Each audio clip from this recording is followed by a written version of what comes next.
देशातील विविध राज्यांमध्ये पावसानं अक्षरशः धुमाकूळ घातलेला आहे। जनजीवन पूर्ण विस्कळीत झालेलं आहे।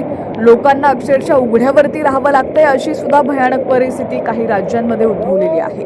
अशातच सोशल मीडियाच्या माध्यमातून एक व्हिडिओ सध्या मोठ्या प्रमाणात व्हायरल होतोय। हा व्हिडिओ दिल्लीतील असल्याचं सुद्धा बोललं जातंय। कुटुंब आणि गावातील लोक नदीकाठच्या स्मशानभूमीत एका मृतदेहावर अंत्यसंस्कार करत होते। सगळीकडे दुःखाचं वातावरण होतं आणि चिता जळत होती। तेव्हाच अचानक नदीच्या पाण्याची पातळी वाढू लागली आणि पाहता पाहता ते पुराचं पाणी स्मशानभूमीपर्यंत पोहोचलं। परिस्थिती अशी झाली की तिथं उपस्थित असलेले लोक स्वतःचा जीव वाचवण्यासाठी उंचावरती जाऊन थांबले।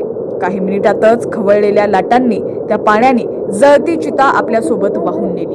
हे दृश्य पाहून प्रत्येकाचंच हृदय हेलावून गेलं। जीवन आणि मृत्यूच्या या मार्मिक क्षणाचा व्हिडिओ आता सोशल मीडियावरती मात्र चांगलाच व्हायरल होतोय।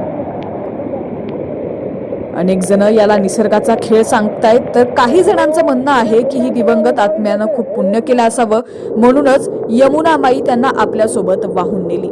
ही घटना दिल्लीची असल्याचं सांगितलं जातंय। हा व्हिडिओ पाहून तुमच्या मनात देखील काय विचार येतोय ते सुद्धा आम्हाला कमेंटच्या माध्यमातून नक्की कळवा। पाहत रहा HPN मराठी न्यूज।